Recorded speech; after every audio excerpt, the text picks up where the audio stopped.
SSC ভবনে যান অভিজিৎ গঙ্গোপাধ্যায়। চাকরিহারাদের বেশ কয়েকজনকে নিয়ে তিনি যান। এসএসসি চেয়ারম্যানের সঙ্গে কথা বলেন তিনি। দুদিনের আলটিমেটাম দিয়েছেন অভিজিৎ গঙ্গোপাধ্যায়। শনিবারের মধ্যে যদি যোগ্য অযোগ্যদের তালিকা প্রকাশ না করা যায়, যোগ্যদের তালিকা যদি প্রকাশ করা না যায়, তাহলে শনিবার অন্য পদক্ষেপের হুঁশিয়ারি বিজেপি সাংসদের।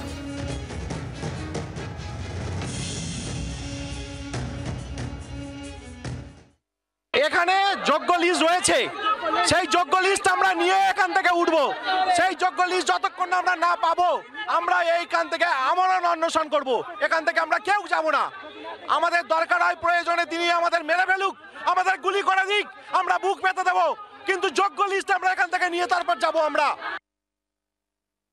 স্কুল সার্ভিস কমিশনের চেয়ারম্যান শ্রী সিদ্ধার্থ মজুমদারের সঙ্গে কথা বলেছি। আমরা তাকে আবেদন করেছি এবং অনুরোধ করেছি যে আপনার কাছে যে মিরর ইমেজ আছে, যেটা সিবিআই এর থেকে আপনারা পেয়েছেন, সেইখান থেকে আপনারা যোগ্যদের এবং অযোগ্যদের ওএমআর শিট পাবলিশ করুন এবং একটা লিস্ট তৈরি করুন যোগ্যদের এবং অযোগ্যদের। সেই দুটো লিস্ট নিয়ে আপনারা সুপ্রিম কোর্টে উপযুক্ত আইনি পদক্ষেপ নিন, যাতে সুপ্রিম কোর্টের নজরে একটা আনা যায়। জয় যোগ্য প্রার্থীদের হবেই।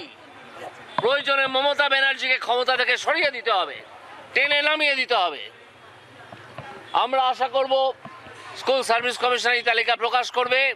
তা না হলে তাদের দুর্নীতির প্রমাণ আরও একবার আমরা পাবো এবং সেক্ষেত্রে দুদিন পরে আমরা নিজেদের পদক্ষেপ নেব যে কিভাবে এই তালিকা থেকে যোগ্যদেরকে আলাদা করে বার করে নেওয়া যায়।